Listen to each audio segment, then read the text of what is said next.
Hello Year 3 and welcome to this special topic video just for you. I hope you're keeping well and you enjoyed Easter. This is our first of our science lessons and this one is all about light and dark. For this lesson you will need a torch or light source. Hopefully you should have one of those around the house somewhere, and a bag like a pillowcase like this one, and you'll also need someone to help you with the lesson. Right, moving on. So what is light? That's what we're going to look at this term, and we're going to name some things that actually give out light as opposed to just letting it bounce off, work out what dark is, work out how mirrors work. Here's a mirror, so hopefully we'll work out how they actually work. We'll find out what reflections are and how we can use reflection and how shadows are made. We'll look at all of this term in science. Right, first thing is a sorting game. Look at these objects, maybe pause the screen in a few seconds and work out which of these actually are sources of light, actually give out light. Choose the ones you think give out light and the ones you think are maybe don't give out light, and see how you go. Pause the screen now. Right, I hope you managed to do that with someone and have enjoyed that game. Let's go through some of the more tricky ones, which look like they give out light, but actually they don't. The first one is the moon. The moon doesn't actually give out light. The sun gives out light, and the moon basically reflects the light from the sun back down to Earth. So the moon itself doesn't give out light, unlike the sun, which is kind of like a burning ball. Windows don't actually give out light, they just let light through and let light into a room. So although they look like they're providing light, they're not, they're just letting light in. And a mirror, again, doesn't actually give out light itself, it lets light bounce off it and bounce back, which is why you can see yourself in a mirror, but they don't actually give out light. They are not light sources as such, they are just reflectors. So what's dark then? Well, dark is when there is no light. If there's no light, you can't see things.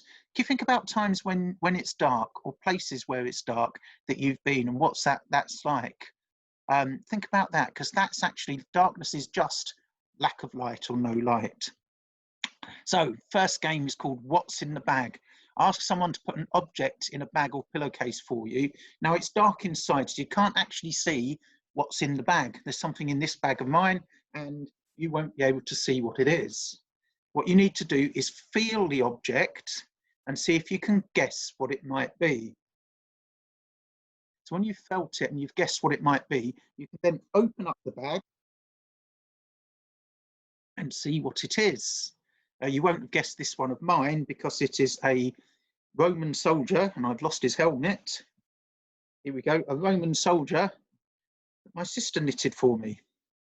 So why not get someone to hide a range of objects into the bag and see how many of them you can guess? Obviously, it's much, much easier when you can actually see the object, when there's light and there's light bouncing off it and you can actually see it.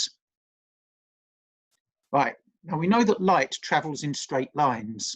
When light hits an object, it's reflected or bounces off, so it goes bounces off.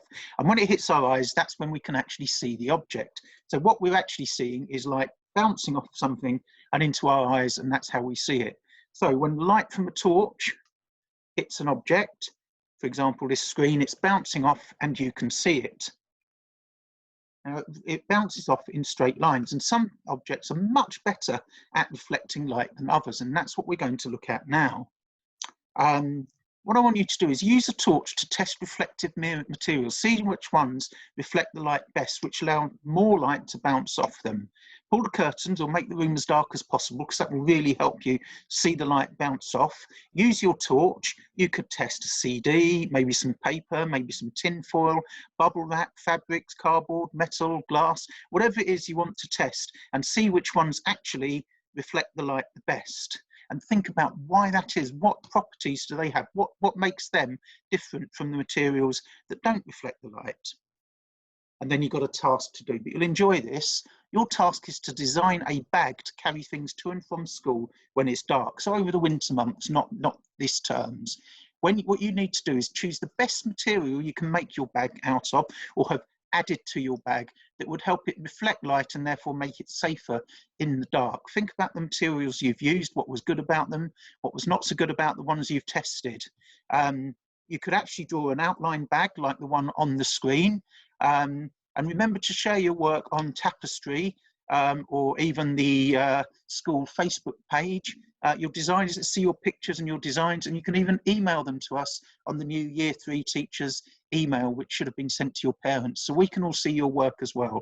Good luck, have fun, and I will see you next time for your next science lesson. Bye.